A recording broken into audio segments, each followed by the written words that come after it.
the pleasure of teaching these two. It's been 5 years now. Ugh, don't say that. Yeah, well, you're still much younger than I am. And we were, you can see up here, we were in Panama together, along with Carleen Hempel, another professor here, and had an amazing reporting experience there. So just wanted to show that. And that was so memorable, right, from COVID. Yeah. And the shutdown. Just what was that like? We're there reporting, we're hearing, if I recall right, like other schools were like shutting down all their programs, but our spring break was a little early, so we actually were able to go there. Yeah. What was that like?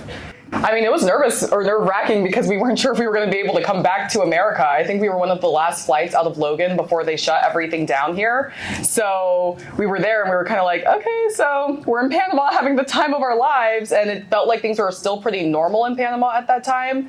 But we were seeing everything that was happening back in Boston, especially with the other schools. BU was a big school that I was keeping an eye out for, and their spring break is 1 week after ours. And when I saw that their trip got canceled, I was like, uh-oh, what does that mean for us getting back? But clearly we made it back. There weren't any issues aside from like a hotel stay mishap, but a couple of mishaps. And Jonathan, you weren't even enrolled in the class, but you showed up. This guy loves to travel. He shows up in Panama. What were you thinking? It was fun, the trip. I got to help everyone out with translating from English to Spanish, but it was a time of uncertainty. Obviously, we didn't know what was going on, but again, we were outside of the United States thinking like, oh, this will never get to us, and lo and behold, it hit everywhere.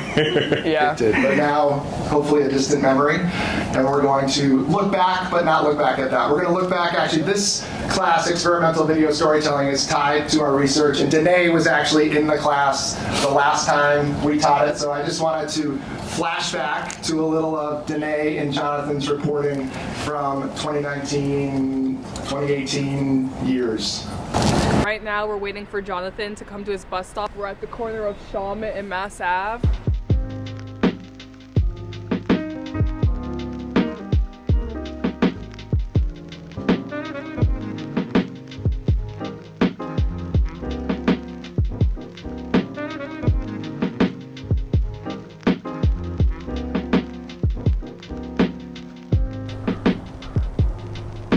The mobile internet is changing the way of life for many Cubans.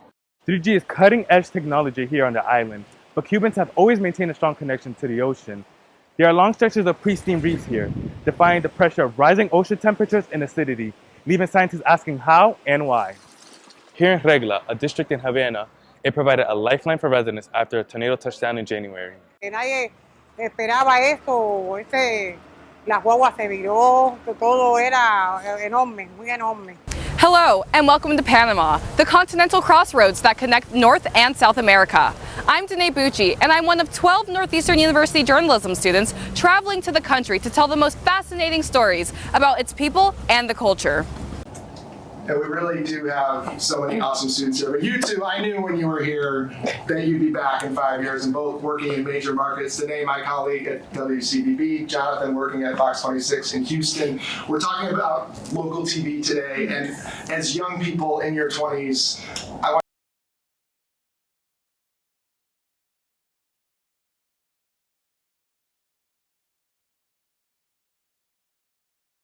when they hear or think about journalism or journalists, they think the profession is dying or the industry is dying. And I would say that is far from the truth.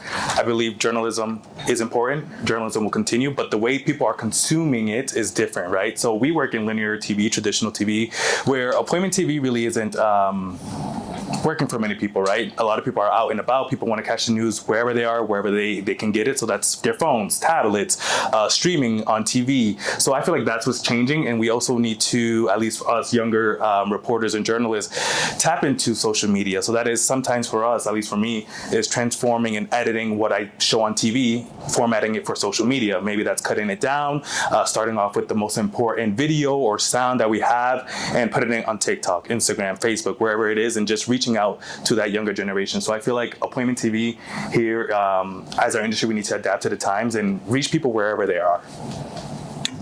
It's really interesting because whenever I talk to any of my friends, they're like, we love your job and we love what you do, but we never actually watch the news. And I'm like, oh, okay.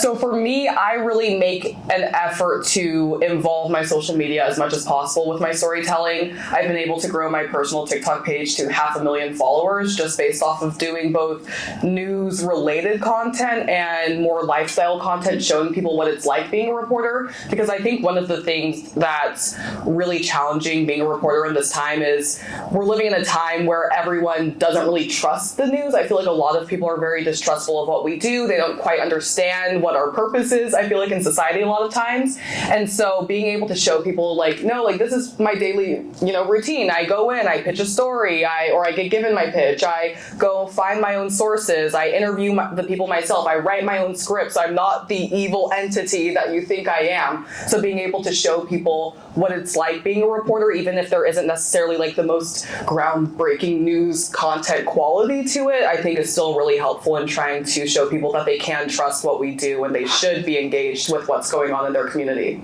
And I feel like, if I can add, I feel like that's very important in times of dire information. So for example, I live in Houston and work in Houston, so severe weather is always around, whether it's severe heat or tornadoes, hurricanes, whatever the case is. Those are the days where we see people tune into the people that they trust. So I feel like television, local TV still has a big important role when things are happening in the world, because people turn to who they can trust and they want to see right there what's happening. And we did get some data from Seth Geiger earlier today talking about that trust. I want to go to some real, I asked them to put together some examples of their current storytelling, so let's take a look. Ready to buy one of these cargo bikes just yet? There's plenty of local organizations that'll let you try them out. At 2:51, she was seen entering through the East Rotunda doors, donning a red beanie with the word Trump and the number 45. 7 minutes later at 2:58. If you're not into traditional forms of working out like going to the gym, there's lots of other options. And if there's a disconnect between any of these things, the BHU can't perform as successfully as it was designed. Now this graph shows the number of deaths that have happened. Well, this local restaurant's newfound TikTok fame has actually given them global recognition. And with each flip of a page, they're taught things that empower, not scare them. Here's what it was like covering the trial against the 3 men charged with killing Ahmaud Arbery. Stand up, fight back! So I know I haven't posted in a while, but it's because for the past 6 weeks I've been following the trial every day until the 3 guilty verdicts came in. Guilty, guilty, guilty. Every day I would work out of my truck listening to a live stream of the trial, and for the most part that's what every reporter did. We were allowed to go in the courthouse, but we didn't, just so we could keep tabs on what was going on outside. I'm a TV news reporter. Of course I talk like this. I'm a TV news reporter. Of course I stand with my hands like this. I'm a TV news reporter. Of course the back of my head isn't done. I'm a TV news reporter. Of course I nod my head like this. I'm a TV news reporter. Of course I always have a business casual dress on me. I'm a TV news reporter. Of course I'm always in 2 different dress codes. I'm a TV news reporter. Of course I'm a professional passenger princess. TV news anchor routine morning edition. I wake up at 3 a.m. each morning in full hair and makeup and dressed to save time getting ready. Red leather, yellow leather. I then do some vocal exercises to make sure I'm speaking clearly. To get my blood pumping, I do wind sprints on different surfaces because you never know where breaking news will happen. After that, I'll do some weight training to keep myself toned. I'll then get some practice in asking for interviews. Excuse me, can I get an interview? And then study every network news channel to see how their anchors are asking questions. I keep my earpiece in at all times to make sure I don't miss a thing. And after my shift, I watch Anchorman to keep my skills sharp. I've just been handed an urgent and horrifying news story. And millions of views. You're producing some hilarious TikToks. I'm trying. But don't take this the wrong way. How do we translate that, right? How do we get millions of views on stories that are important to people, to democracy? Well, I think viewers at the end of the day want to feel connected to the people that they're getting their news from. So even though there's no news value to any of these comedic videos, I think having people be invested in me as a person makes them want to watch my more serious stories. Or when they get to the age where they want to start watching the news, they'll say, oh, I'm familiar with Danae Bucci, I'm familiar with Channel 5, I want to watch her station. So even though, again, like even those funny stand-ups at the very beginning, me and the bike, I still have people who will come up to me and say like, I remember remember you like in a cargo bike on the news that random day, or I remember you doing a flip on the news. That's what people are going to remember, and that's what people are going to think when they think of Channel 5, not necessarily like, oh, Danae was doing that serious story. So I think being able to cultivate a relationship with the viewer where they feel invested in your personality is really valuable. And I think that's the thing, at least like with the old Gen X guy here, I think sometimes we miss that, right? We don't understand that, but it's not like you're trying to develop a brand is what you're trying to do. For sure. I mean, you have to think about it. The people who are Jonathan and I's age, we grew up watching YouTube. Like, being able to feel comfortable with a personality versus like a brand necessarily is something that's really important to people who are closer to our age. And I think that's something that a lot of managers don't understand because it's just a generational divide. And so we have kind of taken it on our own to say, you know, like, we can do the regular story. Like, we can do the traditional news format, but that's not necessarily going to be sustainable because we already see that local news is in trouble. So we're trying to position ourselves in a place where, you know, if local news, if something happens to local news, at least I have my brand, my personal brand to help me out. Jonathan, it's your turn. Let's watch. Several law enforcement agencies showed up to the Liberty County Jail where they had to get inmates under control. The Liberty County Sheriff's Office says a total of 44 inmates were involved in the riot. They started busting windows inside of the dorms. In the month of July, we learned of 2 new lawsuits. The first coming out of New York City, the second in Houston. And in the month of August, we learned of a new defendant. His name is Anthony Hall. Leon Chico Young was at the Family Dollar on Laura, Copy, and Jensen Drive when he heard the customer in front of him had a conversation with the woman at the register about some white tenis, which are shoes in Spanish. Now, according to court documents, Williams pleading guilty to a charge of injury to a child with serious bodily injury. Her 8-year-old son, Kendrick Lee, was beaten to death by his stepfather, Brian Coulter, and children. The mother was sentenced to 50 years in prison for her involvement in the killing of her 8-year-old son. I'm Jonathan Mejia with Fox 26, and this is the story. 8-year-old Kendrick Lee was brutally beaten by his stepfather, Brian Coulter. Coulter was sentenced to life in prison earlier this year, November 12th. Gloria Williams entered a plea deal, and her attorneys say their job was difficult in the courtroom because they had to prove to those who were inside the courtroom that she had a difficult upbringing. Former Cesar Chavez High School parents are speaking out and looking to hold HISD and the school accountable. They weren't much of a help. The parents of that student are now speaking out and hoping to hold the district and the school accountable. I'm Jonathan Mejia with Fox 26, and this is the story.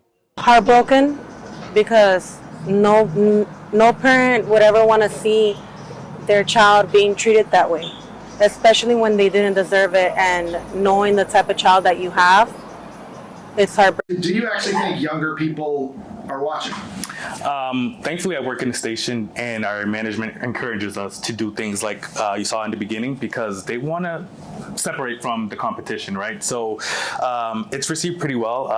You know, we every day are challenged to do things completely different, think outside of the box, be bold, be different. That's what my news director encouraged us to do. It gets hard when you're trying to think about how to get away from traditional TV because it's so standard, right? Track, bite, you know, is the traditional way of doing things, but every day we're challenged with doing things differently. I will say, and I noticed that, again, when you work in a large market, sometimes we're all at the same story, and when you turn on the news at 5 or at 10, you'll see the difference, and that makes you stand out. And I feel like some people receive it, well, showing in our numbers, right, that people are receiving it the right way. And then what I do with social media is pretty different as well. Like, I'll always start with good video. So in this one, this teenager was first having a fight with this boy, and then 2 others jumped in, suffered concussion, you know, had different physical impairments added. He had to be transferred. Video does well on social media, whether it's good, you know, if it's good video, it does well. And if it's good sound, it will do well as well. Like if you have a crying mother or wherever the case may be, that sound will always do well, and that's what sparks the you know, the post to go viral. So do you think young people are watching? TV or either? I think so. I think so, because it's different. What you're seeing, instead of having B-roll or video over your sound, you're seeing a little bit more engaging. It's what we talk about, building our own brand and just our own personality, kind of showing that through traditional TV. Excellent. Danae and Jonathan, two of our alumni who we are so proud of. Thank you so much, and I want to bring in my experimental storytelling students. Come sit. We're going to tell you a little bit about the class. So this class is tied to our ongoing research project. And there we are in our newly renovated space. Want to thank the Stanton Foundation for helping us do all of that. And we want to talk a little bit about how we're approaching the class this semester. It's different than it's been in years past when Danae was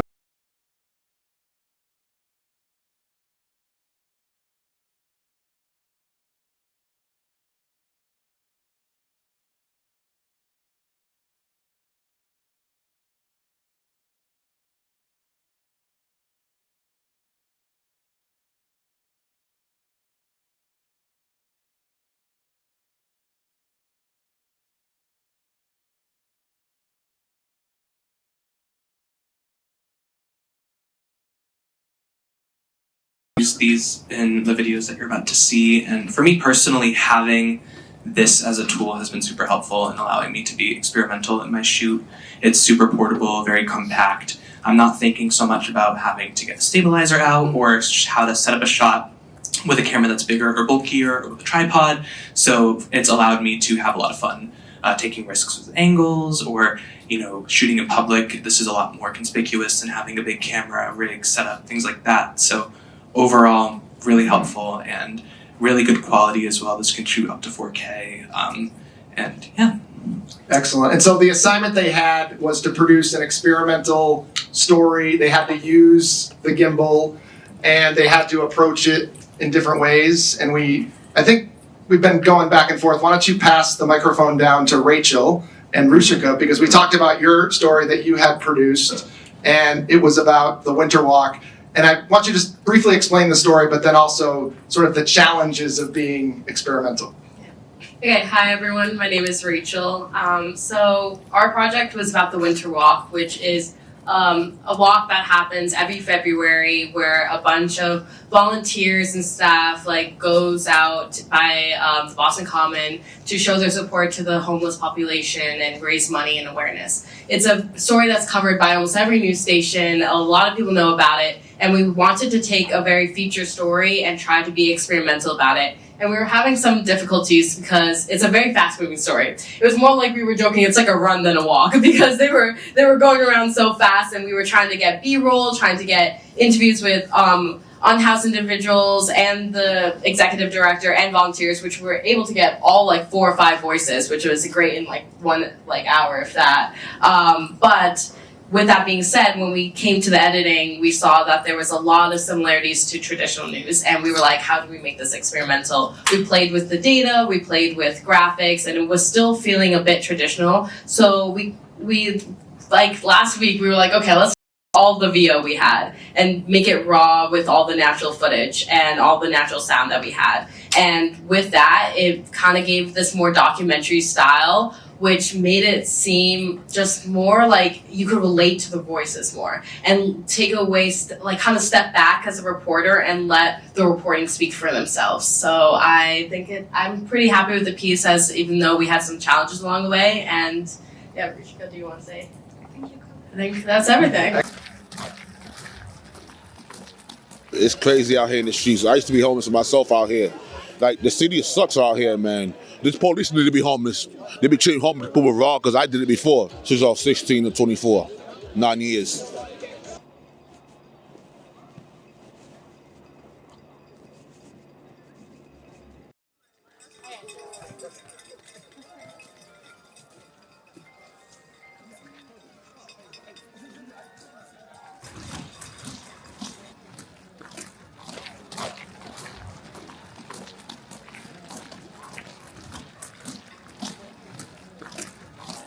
This is my 3rd year in a row walking with a bunch of my colleagues. We've sponsored the event for 3 years now. I walk personally because a good friend of mine who's been involved with the walk since its founding through Common Cathedral also experienced homelessness for multiple years. I'm Danny Santana. I am the founder and CEO of ITY, Inspiring Today's Young Adults. We run the largest youth and adult gang mentorship program in the city. We're just here to get the awareness out to the community so people know what ITY stands for. Winter Walk is Boston's most important and biggest event. The reason why it's the biggest event is because it highlights one of the biggest issues that the city of Boston is facing today, youth homelessness.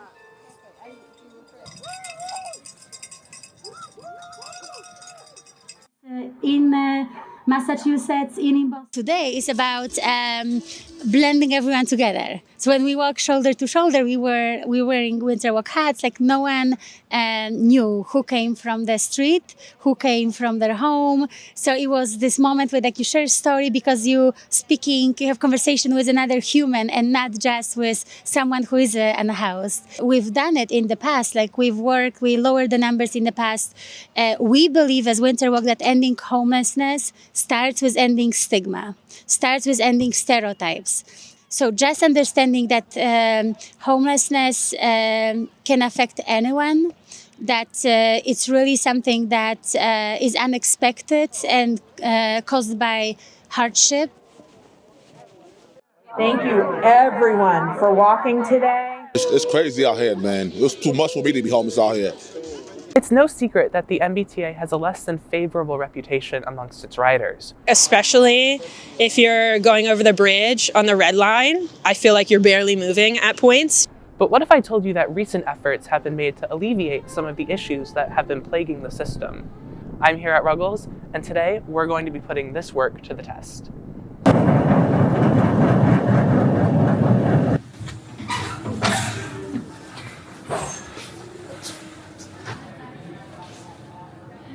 So today, my friends and I are meeting each other at the Institute of Contemporary Art in Seaport. Unfortunately, there isn't a direct bus route to Seaport from my apartment, so we're going to be doing a couple interchanges on the T today. I'll be timing this trip and comparing my results to data available on the MBTA website and provided by data advocacy group Transit Matters. My journey started on the Orange Line, which arrived shortly after I reached platform level. As soon as the doors closed, I hit start on my stopwatch and we were on our way. All in all, this journey went smoothly.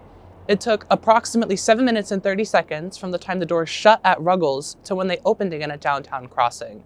This is faster than the average projection estimated by the MBTA, which is 8 minutes. And it's also around the median time projected by Transit Matters for the journey on the day I took it. This is also almost 2 minutes faster than the average projected time for this exact journey, but in 2024. Super successful year for the T. According to Transit Matters co-lead Seth Kaplan, these changes are noticeable across the network, most notably on the orange and red lines. That's where, the most egregious slow zones were. Red line on the Braintree branch, and then also orange line north of North Station was pretty terrible. On the Braintree branch specifically has been at least 10 or 15 minutes off the total travel times. According to Selena Martin, the deputy director of the MBTA's track improvement program, these efforts are vital to increase rider satisfaction on the system, ultimately encouraging more riders to use it. We are continuously encouraging people to take public transit, and by showing that we are making improvements as opposed to other methods of transportation. My journey was impressive, but it wasn't entirely without fault. We made it to Downtown Crossing. My train is right there. Oh, and there it goes. Hopefully, these changes will continue to improve ridership in the future. What you were going for with your experimental approach? Yeah, so obviously with the slow zone removal, that was a really big story. I feel like when they wrapped that up in December of 2024, and there was a lot of coverage on that, both digital, like video news, but also written. What I wasn't seeing a ton of was reporters actually putting themselves into the story and trying out the effects of the work they were doing. And that was the first thing that kind of popped into my head is like, I use the system daily. What would it look like if I ran a stopwatch while I was writing it and picked a route that had a lot of different interchanges and was challenging for the system, and see what actually would come of it. And then that's when, having data visualizations to kind of compare and cross-reference different times and medians that I was finding came up. And then that's where I was able to interview people and kind of put them on the location and things like that. So once it really started with me putting myself into the story, but that opened up the doors for a lot of different things for sure. And as someone who's covered more stories than I want on the T, it was refreshing, right? I think you took sort of a refreshing approach to that. That worked really well. Next up, we have Megan. Ever felt like your phone was listening to you? It'll even be like, oh, I'll just like talk to like my roommate about like, oh, I want to get my nails done, and then like the next thing I know, I have like so many like reels about like nails and stuff, and I'm like, I didn't even search anything up. I'm like, what the heck? The truth is, social media companies know way more about you than you think. They are collecting what you're looking at, how much time you're spending looking at things. Depending on if you're on a mobile device, they may be collecting your location. Maybe some of them have access to your microphone or they have access to your camera, in which case they can get that data as well. Companies at times sell this data for profit. For example, let's say I'm on Google. Instagram could buy general data about me from Google and use it to tailor ads to me. And your data that's collected by one platform isn't just staying on that site.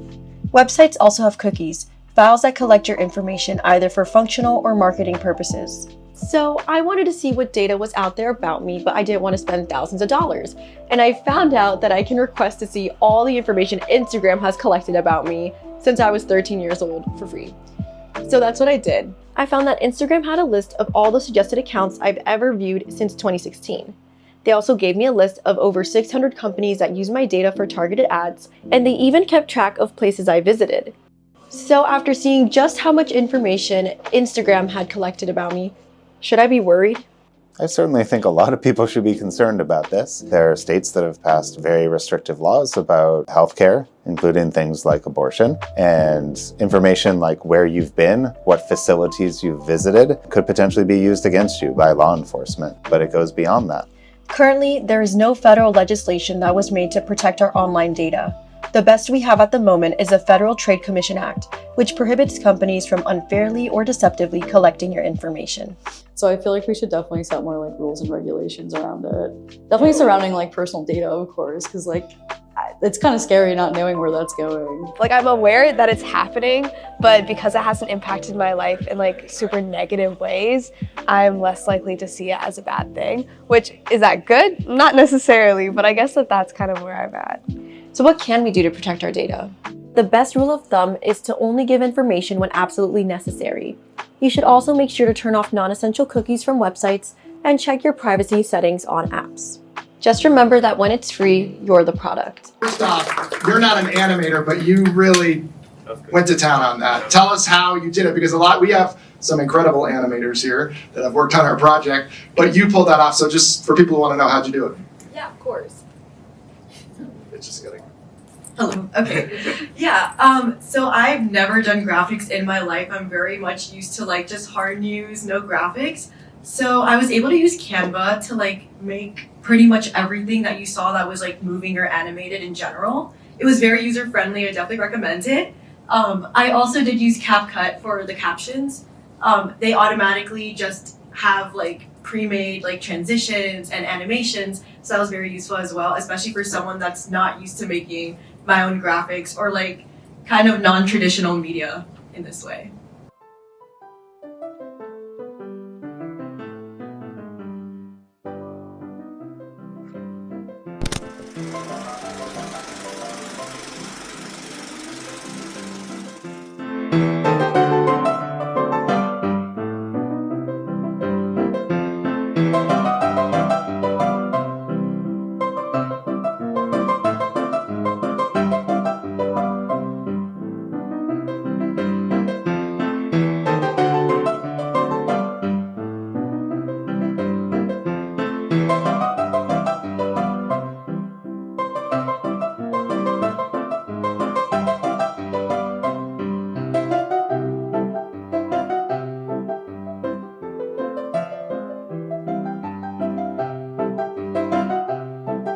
repertory films have been the biggest driving force in terms of like sales for a lot of movies.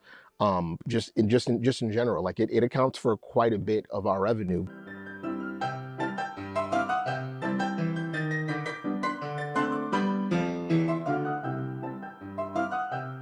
There's way more information in the picture, and you can just pick out just a lot more of the details. To see something like Lawrence of Arabia on 70, on the big screen, on the biggest screen possible, there's just no comparison. I think what makes it special is these movies are alive when you're watching them on celluloid.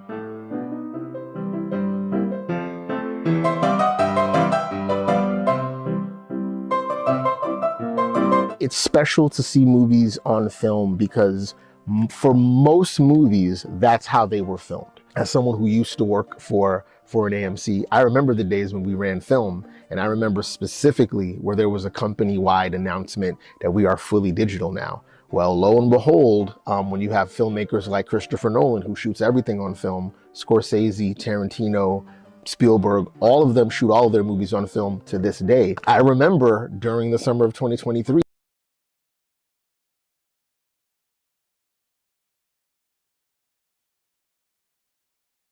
we do the same thing, but we always show film here.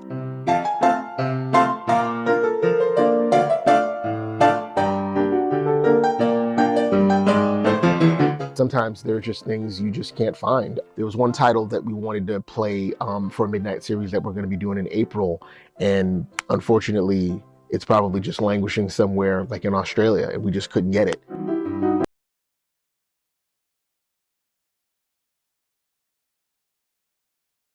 Films are a great way to discover things. They're a great way to discover amazing new stories.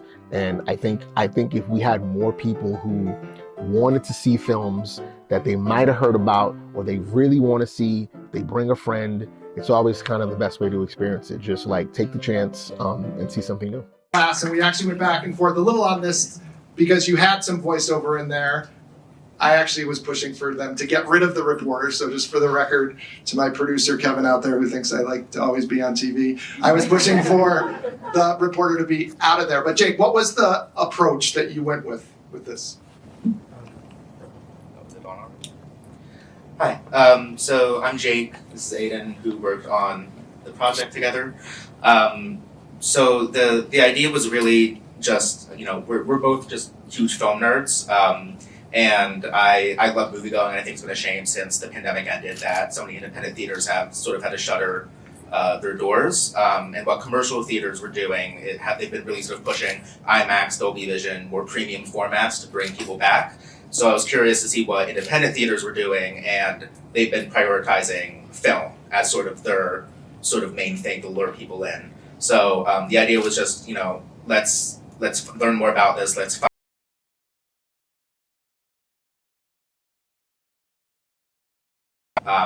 we had a few different ideas, which one of them you saw at the beginning that we sort of achieved digitally, which was having the video sort of starting in the theater. So just little things like that is how we added a little experimental sort of twinge to it. I think also just because it was about moving pictures, it just lended itself to this medium. So. And Aiden, can you talk a little bit about you used the Sony cameras, but you also used the gimbal. So what was that like producing a story with that? Yeah, I mean, obviously, like, the interview is a pretty standard, like, news interview, and the quality is nice, and, like, having a regular interview setup is nice sometimes, but the DJI cameras were really nice for just walking around the theater. It smoothed everything out automatically, so any, like, pans that we were trying to do is, like, literally just turning your body however many degrees you want it to happen. So, on our end, it made it much easier. It was a lot less, like, post-processing of the footage to make things look better, and I thought it lent itself well to making it feel experimental or fresh and sort of move really well. Excellent. Now this is a quiz to see if you were paying attention to one of our earlier speakers. What is the institution that people trust the most? Library. So Carol came in and I said, we have a hook for your story today. So let's take a look.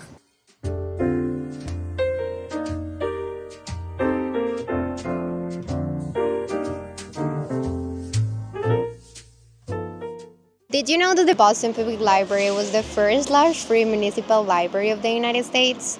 Well, let's dive deeper into the architectural design and the history of the Boston Public Library. Let's go. Welcome to the Boston Public Library, a 21st century institution with over 2 centuries of history. Explore the Macon Building, opened in 1895 and totally restored.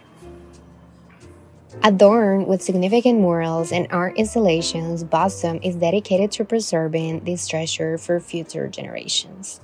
Let's discover the legacy within these walls.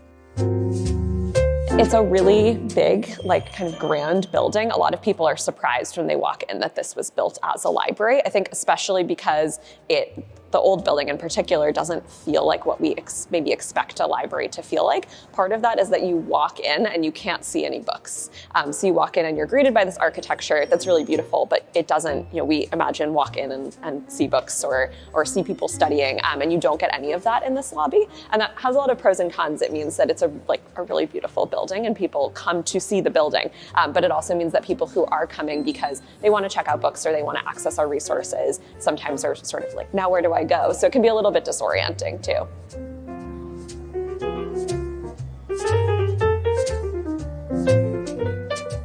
The Boston Public Library blends stunning history architecture with amazing technology and contemporary luxuries, creating an inviting atmosphere for all.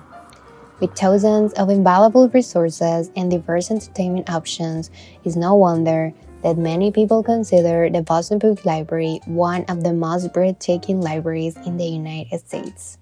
If you ever have the chance to visit, don't miss out on this extraordinary experience. We have an animation panel tomorrow with 3 of our animation fellows, and I don't know what they think of Canva, but I want to find out, and also an animator from Vox, but it's clear it's making it more accessible to people who don't have these skills. How hard was it to pull that off? So hi everyone, my name is Carol, and I really enjoy doing this. As Megan said, I have never done animation before in my life. And Canva made it so easy. Of course, it is time consuming, but I think it was really worth it. I really like the result, and implementing experimental stories is hard because you have an idea before shooting the story, but once you're editing, you're like, oh, this looks traditional. Like, what else can I do to make experimental? So definitely it was hard, but I really love the animations and all the elements that Canva provides. So yeah. And who knew you were doing a story about the most trusted institution in the country? So I do want to give a shout out to the students in my class who are also working on the conference, including Kate, who you're going to see her story right now, but also Rushika and Aiden as part of our conference team, because we could not have pulled this conference off without them, including Courier, who came in our last panel, was a connection that Kate was able to get to make that happen. So thank you all the students. I'll be thanking you throughout. But let's get to Kate, who loves being on TV. Let's talk about the bagels in Boston. This New England bagel made it big in the Big Apple. But with a new location in Seaport, Pop-Up Bagels will test the reach of the bagel and schmear that was born in a Connecticut kitchen during the pandemic. Today, we're here in Seaport seeing if it's worth the hype. Now, it's time to try. Bagel's crunchy, cream cheese, good. Pop-Up has gained traction on social media. I've been seeing it all over my TikTok. I had seen one of those Instagram ads that had come up. Something came up about it. It's a big line. It's really good. They just have bagels and schmear. I've been seeing a lot of influencers going, and it influenced us to come. We actually walked 2.5 miles here from the South End. It was brutal. I spoke to Boston food expert Bethany Graber about the bagel scene's evolution. I think the Boston food scene, for a really long time kind of had a reputation of being not as great as some of the other major cities in the Northeast. And I think that that's a misrepresentation of us. It's cold this time of year in Boston, so people aren't really bopping around and just seeing what's new. So to come in the winter too is really unique, and you have to kind of have that social media presence to draw people in and get people excited and know where to go and what to try. And word of mouth is huge, and word of mouth lives on the internet these days. So I think that just helps businesses immensely. Pop-Up Bagels being an obvious one. I asked other people what their thoughts were on the bagel scene in Boston. It's fine. Well, being from the Northeast, I'm a huge bagel lover. I think it's quite lacking. I haven't really experienced a lot of places in Boston as far as places to buy bagels. I'm not the most picky bagel eater, as much as my local bagel shop would hate to hear it. I'm glad that this came. I'm having high hopes. Whether they're here, Boston, New York, Philadelphia, all of them. I'd say it's growing. I think it's motivated by people wanting good food. Something like a bagel or something like going to a bagel shop and having something that's kind of like a cheap eat essentially, but still something that's fun that you can put on the internet is really appealing to people. Pop-Up has already announced a new Boston location only 1 month after their Seaport opening. Bringing them to more people and more communities. What do you think about Boston's bagel scene? Okay, so vertical video, how do you see this getting out to the world? Yeah, so hi guys, I'm Kate. Every basically step of this process, I had kind of like the format and the platform in mind. So this is a story kind of like built from the ground with social media and being posted on social media in mind. I'm picking a topic that creates buzz. I'm sure many of you have your opinion on bagels. And then formatting it with vertical video, quick shots, sound bites, getting man on the street interviews that, draws those people, maybe their friends to the video. But definitely a way that I guess you can tell a story fit for social in every sense of that phrase. Nice. And for those who weren't here earlier, you should pick up our 10 takeaways to reinvent your video strategy. The handouts are out front, but one of them is authenticity over perfection. Personally, like as a more traditional reporter, they hear me, I'm like, hide the wire. Why are these people holding microphones? It's like really, but I'm getting used to it. Yeah, that was a big point too. I wanted my stand-up to be actually a sit down. I wanted to be sitting, over a coffee with the people I was interviewing with, just to make it feel a little more laid back, meet people where they are. Excellent. Excellent job. I want to open it up if anyone has any questions for the students about their approaches. I mean, I always tell you, we said it earlier, they're my reality check. I'll show a story and I think it's great. They might not think it's great. I even showed them my first TikTok. I did do one. I have a TikTok. It's not that great, but I did it. So if anyone has questions for how they are approaching stories, please let us know. Question. What's your handle? That's a good question. What is my handle? I don't even know. So clearly I'm not on TikTok very often. I shouldn't have even suggested that I was. It's a process, right? We're learning. And I think we all have to adapt. I think that is ultimately the choice. What do you two see in your newsrooms as far as do you have a lot of older reporters? Well, I'm in your newsroom and I'm older. You're my co-host. But do you feel like people are willing to adapt to the changes? I think people are willing to adapt, but I think that a lot of my coworkers in particular are very response driven. So it's difficult to sometimes I feel like introduce new ideas when it's I don't have all the results yet. I don't have an idea of exactly what's going on or what I'm doing right now, but I have this interesting idea. I'm actually working on a story right now. And I had an idea for a really interesting stand-up that involves the huge chroma key, which is always tough to get access to. And so trying to explain my idea when I don't necessarily have all of the ideas fully buttoned up yet has been interesting. But they were willing to give me time. I had to kind of work with them one-on-one for a while to get it going. So I think there is room to try new things, but you have to have a very set plan to show them. So. And you have to, I think we learned in the class, experimentation isn't easy, right? It's you can say you want to do this, but then actually executing it can be challenging. Jonathan, how about in your newsroom? Are you one of the younger people there? Yeah, it's so funny. We have a crop of young reporters, and then we have reporters that have been at this station for almost 30 years, right? Longer than I've been alive. But, you draw experience from both sides. But we do embrace that. Again, we have, different quotes around the newsroom where constantly it challenges us to think outside of the box. And again, whether you can show your story on social media, your personality on social media, that's eventually going to draw back people to you or to your station. And so I'll put my students back on for a Do we have a question? I just had a question because this keeps coming up that, you guys are probably sick of hearing from me, but I'm putting my news manager hat on. What is the proof that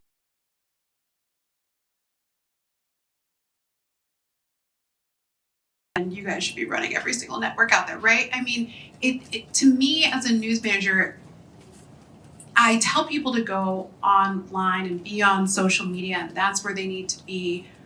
But we still haven't proven that draws eyes back. If it helps you guys, but we're the news managers paying you, right? So how does it help us?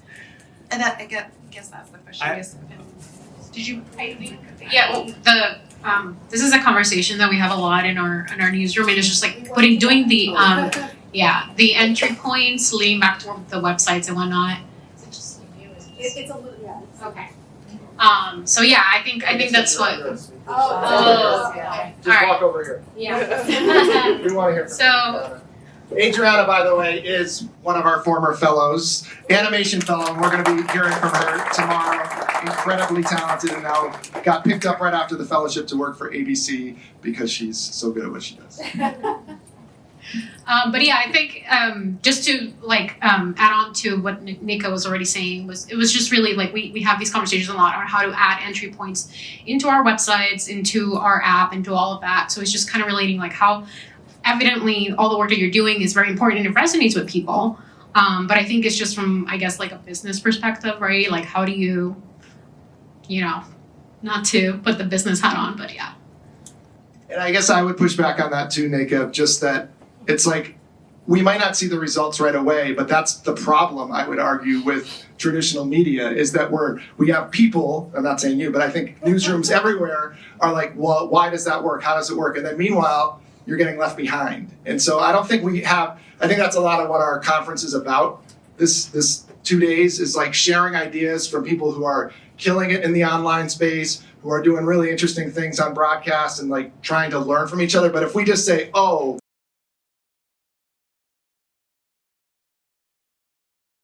that we're sort of going to be left behind and these people are never going to come to us. It was more like devil's advocate because we have to be everywhere, right? But at some point, we need you guys to come and do this, right? We need you to focus on that. And it's great that you have the energy to do it, but how do I convince those people who don't want to do it? Right. That, you know what I mean? That it's right. worth their time to do it because, yes, we don't have the numbers yet. And then it's hard to say, we don't have the numbers yet, we don't know, but you got to be there, Right. No, I agree with you. It's that tension. Well, my philosophy behind it is I think it's more so laying the groundwork of creating future viewers. So if I look at my analytics, a lot of the people who are watching my TikToks, they're between the ages of probably 16 and 27, if I'm being generous on the older end. I forget. Sorry. No. Just of like the people watching me, the oldest people watching me are 27. Not that that's old. So, no, but I forget what the exact statistics are about the average local news viewer, but I believe the age is between 30 and above. 65. Okay, well, no, when they start watching news though, I think it's okay. Well, I think it's more so just laying the groundwork of getting people saying, getting them interested about the brand. You want to introduce people to the brand when they're a little younger so that once they start being interested in local news, what's going on in their local politics, what issues are going to be impacting them on a daily basis, they say, well, I've seen today's TikToks. I think she's interesting. I think she's funny. Let me go ahead and give her station a try. And that's kind of where I come at it from. Also the comments, right? Like what I like to do if I'm assigned a story on the day, I'll put like a little blurb out on social media. Something good that teases people. Where can I watch it? Where can I read the full interview? Okay, go to fox26houston.com or tune in at 5 and 6. And then just this week I had a report that I did for traditional TV, but it sparked from a viral moment on social media where this guy was shopping at Family Dollar. He's Afro-Latino, so he speaks Spanish. An employee made a remark about black people stealing at the store. He told her, hey, be aware of what you say and how you say it, because people understand you and it may be offensive to some people. She was like, well, I didn't say it and I didn't mean it that way. He's like, well, I'm Afro-Latino, I'm Cubano. Went viral on social media, went viral on TikTok. So I reached out to him, I do the story, and I see people on the comments saying, hey, where can I watch this interview? Or I just saw the interview on Fox 26, or like, you know, those things help. It draws people back, and it may not draw people to that day, but the next time they're like, okay, if this is happening on social media, or if this reporter is reporting on this, I want to tune into their reports. Where can I watch it? They'll find it back there. But I do think it's a challenge. Like I see both sides. It's hard, and this is why we're here, right? You have a question? Yeah, so first of all, I would definitely agree with like drawing people back, especially if you're seeing a clip and you want to find out more. But this is a question for kind of any of the panelists, but kind of what type of like visual stories like move you the most and why? Because obviously all of you pick topics for your projects, and kind of what drew you to those specific stories, or like what type of content, like some of you did vertical videos, some of you did like other things. And since we're talking about a lot of news, like which form would you be drawn to the most as a viewer? Hi, I'm Laura. I did my video on rent prices in Boston, which are very expensive if you've ever tried to find an apartment in Boston. And the approach I took to it was more kind of like a TikTok approach. It was kind of like a video where it's like you ask someone on the street like how much they pay for rent in the city, and then you take a tour of their apartment. So I modeled it off of that. So I think that's something that I kind of look for in news, like trying to find topics that I can relate to as a person, that also that hold my interest and keep my interest. So I would definitely say more like social media-esque stuff. Great, and I think we have time for one more person to weigh in on that. Pass the mic down. Jake, you always have a lot to say. Quiet now. This is true. We were talking about this in class the other day, and I think what's interesting is that what news encapsulates is something that I think is evolving. Like I'm on Twitter a lot. That's sort of my preferred social media platform, that and TikTok. And you'll see, somebody will post about like a breakup, like a celebrity breakup, and like that's news to a lot of people. So I think when it comes to like approaching news, and when it comes to trying to lure people in, I think we have to consider the fact that what a lot of mainstream news outlets don't consider news, their viewers do. So maybe we have to cast a wider net and consider that. And then just embracing digital more, I think is key. Especially like those short form TikTok videos. I'm also the audio visual editor at the Huntington News, which is our school's paper. And a lot of our like man on the street videos, which tend to be sort of lifestyle based, or some of our best performing ones. So I think just sort of broadening our horizons is how we rope younger generations in. Thank you, Danae, Jonathan. I thanked Rachel earlier, and she said, well, we have to be here. This is our class. But Rachel, thank you. You get an A for the day. Thank you, everyone.